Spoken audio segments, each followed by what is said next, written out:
How does a small restaurant deep in the heart of the Welsh countryside attract visitors from across the country and take £30,000 a week? A Michelin star and regular rave reviews from critics both help. The Walnut Tree Inn was launched by Britain's first celebrity chef, Franco Taruschio, in 1963, and the kitchen was his home from home until he sold the business in 2000 to the current owner, Francesco Mattioli. Just 3 years later, Gordon has been called in to help Francesco, who Gordon knows well from managing some of London's finest eateries. The head chef has left, and in Gordon's own words, the new owner has managed to mess it all up. He greets Francesco with a hearty handshake and a chef-to-chef insult. Mate, you're losing weight again. No, I'm not losing weight. They sit down to talk business. Francesco tells Ramsay that despite having a Michelin star, the restaurant sometimes has 0 customers in the evening.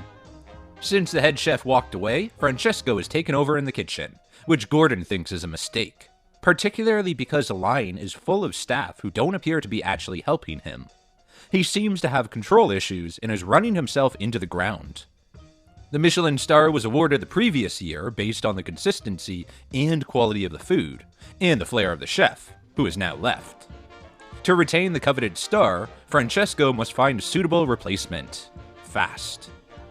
It's time to sample some food, and Gordon asks the team to send up dishes that represent the walnut tree. He starts with porcini and parma ham lasagna, a favorite of customers and critics over the years. It's bland and boring, and not worth the high price it's being charged for it. Next, he tries a classic Italian fish stew, which unfortunately contains dirty, barnacle-covered mussels, leaving the sauce full of grit. It's just like eating a bowl of clay, seasoned with sand. The dish cost £28, and Gordon admits that if it had been served in his restaurant, he would be far from happy. Back in the kitchen, he tells the chefs that the stew was overcooked and sandy. He suggests that the trainees should spend less time styling their hair and more time cleaning mussels. The next morning, Gordon's back and turns his attention to recruiting a young and ambitious head chef worthy of the Michelin star and willing to take the job for £23,000. The first candidate is asked to cook a dish using some ingredients Gordon has laid out for him. The result is unimpressive, a boring, undercooked pasta dish, and as he's asking for £30,000 a year, it's a no from Ramsay.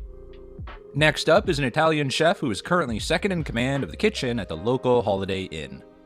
He doesn't know anything about the restaurant or its history, but he still thinks he is qualified for the job because he likes cooking. Gordon looks him up and down and tells him he can see that. Another chef-to-chef insult. The candidate outlines dishes he is currently producing. Gammon, chicken, and a lot of microwave. A lot of Microwave. microwave. Microwave. Not exactly what Gordon's looking for. He's given the same cooking test and gets to work peeling fresh tomatoes, before crushing them and throwing them in the trash. He finally comes up with a dish he calls pasta fresca. Pasta with mussels, lemon juice, and black pepper. Gordon calls it an embarrassing pile of stodge, and Francesco is beginning to despair of ever finding the right replacement. £23,000. I wouldn't even pay him 23,000 lira. As they haven't found a new chef, Gordon takes over the kitchen himself, banning Francesco from stepping over a line he tapes to the floor. Ramsay hopes to get to know the young team better by working closely with them. He starts by putting the most experienced sous chef, Stefano, in charge of lunch service, starting with the owner's family. Gordon encourages Stefano to step up and take charge, which he tries to, slowly and very quietly. Francesco heads back into the kitchen to find out why his family hasn't been served yet, and Stefano hurries to send out some chicken, which is cold. Gordon tells him he won't serve that to the boss's wife and gets the dish remade. He tells the team the service was a disaster, and he's putting the other sous chef, Gary, in charge moving forward, despite Francesco telling Ramsay he wasn't a team player. Gordon deals with one of the trainees rudely chatting, demonstrating exactly what he's looking for from a leader. You, shut it, okay? Back in your corner and listen to what's going on. Do you hear what I said? Yeah. Do it! As more orders start to hit the kitchen, Gary takes charge. Gordon is concerned that the young chef is too arrogant, but at least dishes are leaving the kitchen quickly, and standards are high. When service is over, Ramsay tells a disappointed Stefano that he was disastrous as a leader and needs to learn to communicate if he's going to transition from being a cook to a chef. The next issue for Gordon to address is why the restaurant is only attracting around 300 customers a week, down from 800 in the previous owner's day. He heads to the high street and speaks to some locals, most of whom were regular visitors when Franco was in charge, but haven't been back since, mainly due to the prices and the shorter opening hours. The addition of 9 new restaurants in the area hasn't helped, and most of those are cheaper alternatives to the Walnut Tree. While chatting to stallholders on the market, Chef Ramsay can't control his glee when he finds a TV competitor's cookbook marked down to £3.60, so his trip into town wasn't all bad. The whole team sits together for lunch, and Gordon talks through the menu with Francesco. The plat de fruits de mer is now a shocking £70, which Ramsay thinks is off-putting for diners, but Francesco tries to justify with rising costs. It's back to the search for a head chef. Francesco refuses to consider either Gary or Stefano, and would rather cook himself than give them a chance. But Gordon has a plan. He takes them both aside and asks them to prepare a couple of dishes for the next evening's service, which he will then pass off as his own to find out what Francesco really thinks. Heading back into the kitchen, Stefano pitches in to help the team prepare for service, while Gary is only focused on preparing his meal. Gordon is unimpressed and pulls him back onto the line to give Stefano the same chance. He's losing confidence in Gary, as his selfishness and lack of interest in the team aren't the right qualities for a great head chef. The next night, the plan is put into action. Francesco and his wife enjoy the sweetness of Stefano's duck and chestnut ravioli, which Gordon thinks shows real imagination. And Gary's oysters are also a hit, with clean plates returning to the kitchen. Next up, Gary's fillet steak and Stefano's sea bass go head-to-head. Both dishes look and taste delicious. For dessert, a smiling Stefano, who is now clearly enjoying the challenge, has prepared pancakes, and Gary sends up a sorbet. The owners come downstairs to discover the truth, that the young chefs prepared their meals. The standout dish was Stefano's ravioli, but all the dishes were good enough to go on the menu. By day 4, Gordon still can't make Francesco understand that the prices are an issue. Even if the dining room remains empty, he refuses to drop them even a little to lure customers back in. Calling the owner stubborn, Chef Ramsay is beginning to despair. He pleads with Francesco to entice customers with a slight price reduction and make the money back by selling wine. He finally gets through, and the owner reluctantly agrees. Fucking hallelujah. Welcome back. Welcome back. Where the fuck have you been? Gordon seems to be on a roll, as he has also found a suitable candidate for the head chef's role, one who has already worked in a Michelin-starred restaurant. He sets out his ingredients test once again for 26-year-old Spencer Ralph, who whips up a mushroom carbonara with a rocket and tomato salad and poached haddock, under sous chef Gary's watchful eye. The dish is colorful and flavorful. Spencer can clearly cook. He admits he's scared at the thought of taking over a Michelin-star restaurant, but it's what he wants long-term. They offer him the job and wait for his response. There's only one team member who doesn't seem happy and relieved. The last element that needs to be changed is the dining room, which is lacking in rustic charm. Francesco isn't keen, but agrees to a minor makeover. Gordon heads back to the kitchen to spend time with the trainees. He encourages them to taste every dish they send out, a critical step on the road to becoming a chef in the future. When he checks on the front of house decoration, Chef Ramsay is pleased. It is cozier and more welcoming, which should encourage diners to stay longer and spend more. As a final touch, Gordon wants to install a photo of Francesco with Franco, symbolizing the new owner taking over from the old. The team blows off steam in the traditional British way, down at the local pub. One of the waiters gives Gordon a shock as he performs his party trick, which involves stripping off all of his clothes. The next morning, Chef Ramsay suggests throwing a relaunch party, with the old owner Franco as guest of honor. Francesco, once again, isn't keen, but Gordon is sure that Franco's presence will show that the Walnut Tree is here to stay. The restaurant has been open for 40 years, and Ramsay has invited 90 guests to celebrate. Preparations begin with a lesson in cannelline chocolate. Stefano proves his ability and potential as a chef once again, while Gary has more confidence than skill. Gordon is distracted by the trainee's hair, which is sticking through his hat. Gordon steps in to give him a new spiky look, which he is sure will attract all the local girls. As Francesco prepares for the evening ahead, he's expecting an emotional service. Guests start to wander in, and the champagne and canapes are going down well. When Franco and his wife arrive, they are greeted warmly by Francesco, and Gordon gets his photo of the pair together. The old and new owners blow out the candles on their celebration cakes together, and Francesco's wife thanks Gordon and the whole team for their support. There is more good news the next morning. Spencer has accepted the job as head chef, much to Ramsay's relief. But it causes a new issue. He doesn't think there will be space for both sous chefs to stay.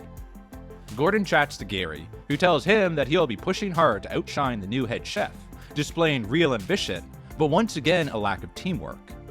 Stefano's response is very different, and Chef Ramsay tells him that he's the clear choice to remain in the role, while Gary should go. Gordon explains to the owners that the pair cannot work together, and Francesco agrees that Stefano would make a better second chef. As he leaves, Ramsay tells Francesco to stay out of the kitchen, and Stefano to keep communicating. He leaves them with a memento of his visit, a framed barnacled mussel from his first lunch at the restaurant. A month later, Gordon is back to check out the changes. Unfortunately, when the new Michelin guide was published, the Walnut Tree wasn't in it. It has lost its star, though Francesco is certain they will get it back. In the kitchen, Spencer is starting his third week in charge and is unflustered by the loss of the Michelin star. He's looking forward to gaining it back on his own terms. The food looks great, and there is a new energy among the kitchen team, which includes Gary, who seems to be coping well with the change in leader. Stefano, however, wasn't happy and decided to leave. He found it difficult to watch Spencer being given free rein to change the menu, when Francesco hadn't trusted him to do the same. Gary isn't surprised that Stefano is upset, as the owner has obvious faith in the new chef that he never had in the old one. Francesco is back in the dining room, and the photo of the owners is given pride of place in the entryway. Gordon feels that all the elements are in place for the Walnut Tree to thrive once again, and to hopefully regain the Michelin star he feels it deserves. A year later, Chef Ramsay returns to the restaurant and finds the waiter up a ladder whitewashing the front of the building. Thankfully, he is fully clothed this time. Inside, Francesco tells Gordon that the business hasn't been great and is unpredictable. The food is delicious, and apparently the prices have been dropped, so Ramsay can't understand what the problem is. He heads into town to get the word on the street, and locals tell him the menu is still overpriced. Gordon informs the owner that his main course cost £5 more than any other local restaurant, and 68% of the locals think it's too expensive. And Gordon, walk with me. I'm not interested to listen to them. I'm not interested at all. Well, that's wrong. No, it's not wrong. That attitude stinks. A frustrated Ramsay walks away and comes up with a plan to show Francesco that dropping prices doesn't mean dropping standards. Spencer puts together the most expensive starter, a huge portion of expensive scallops. Gordon prepares the same dish using fewer scallops, which are then cut into 3 pieces, and larger vegetables to fill out the plate. The dish could be added to the menu at a lower price, but Francesco won't agree. He tells Ramsay that he still refuses to drop prices, but will take on other elements of his concept. You haven't taken a fucking thing. No. Because you're so fucking stubborn, you're not interested. Gordon gets increasingly angry and tells Francesco he's stupid. He refuses to take the blame if the restaurant doesn't work because he hasn't got through to the owner at all. Ramsay leaves him to continue to struggle alone.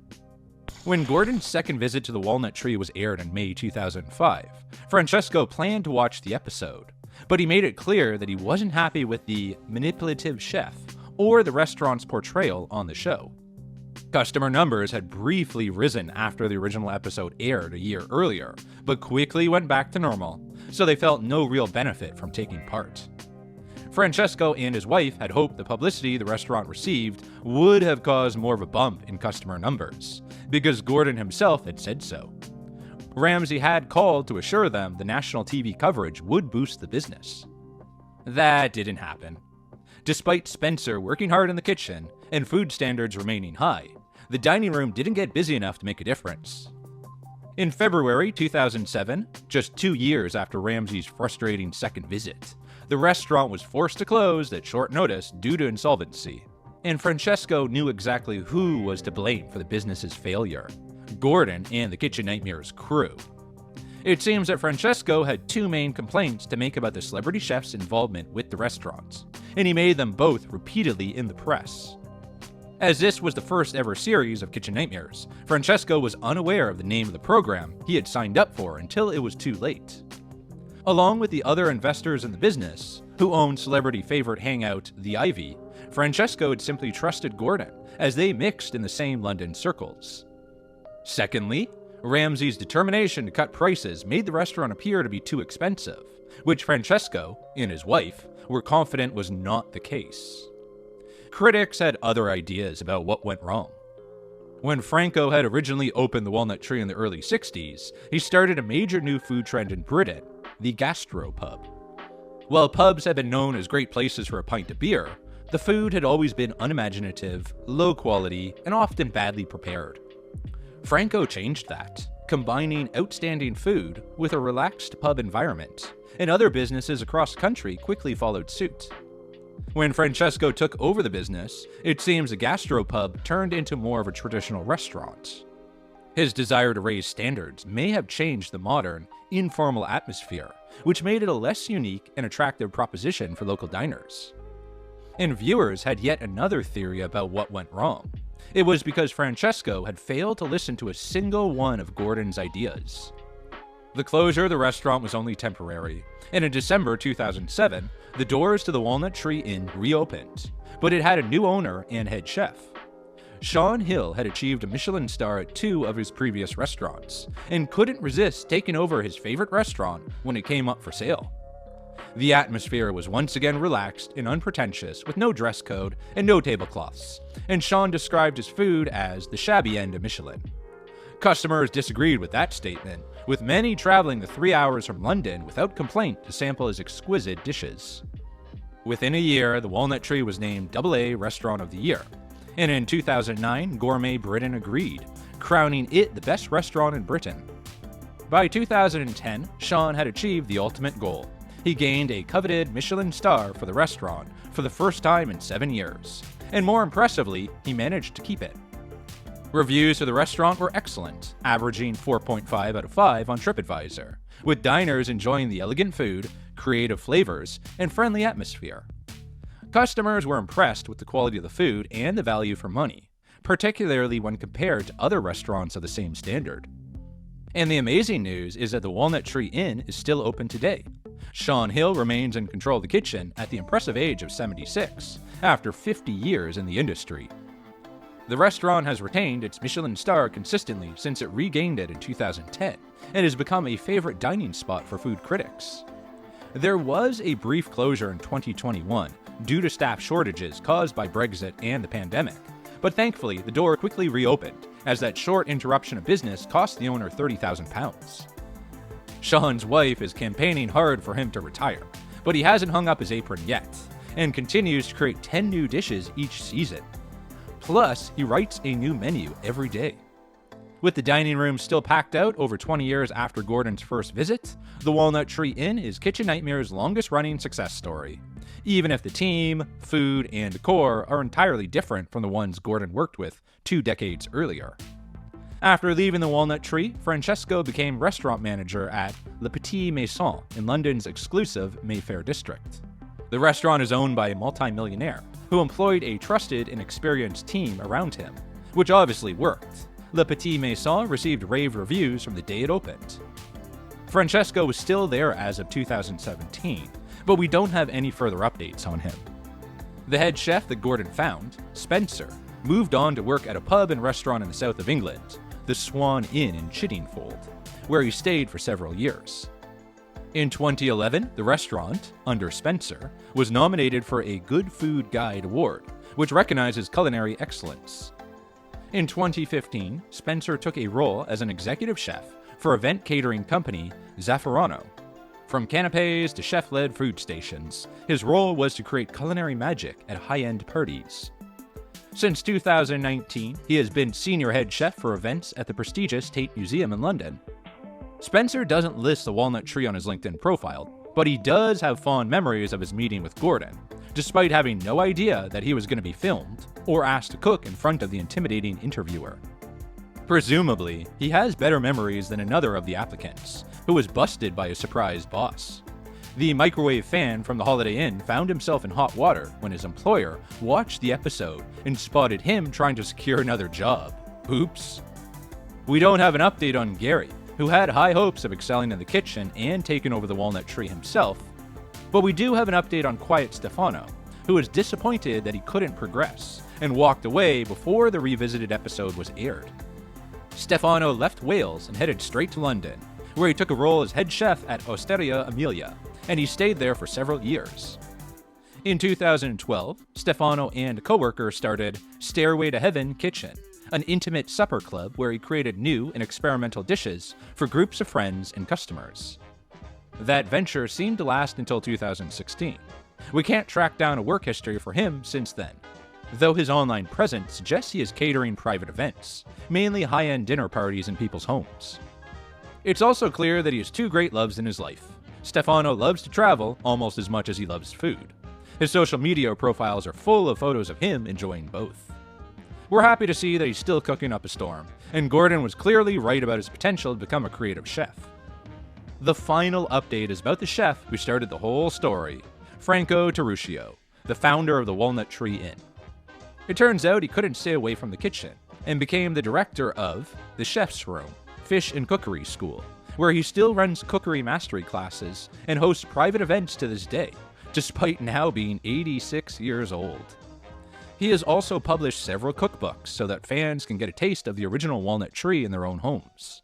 We're delighted for him that his legacy continues. And we are very grateful to the entire Walnut Tree team for an interesting episode, without a dirty refrigerator or overworked microwave in sight.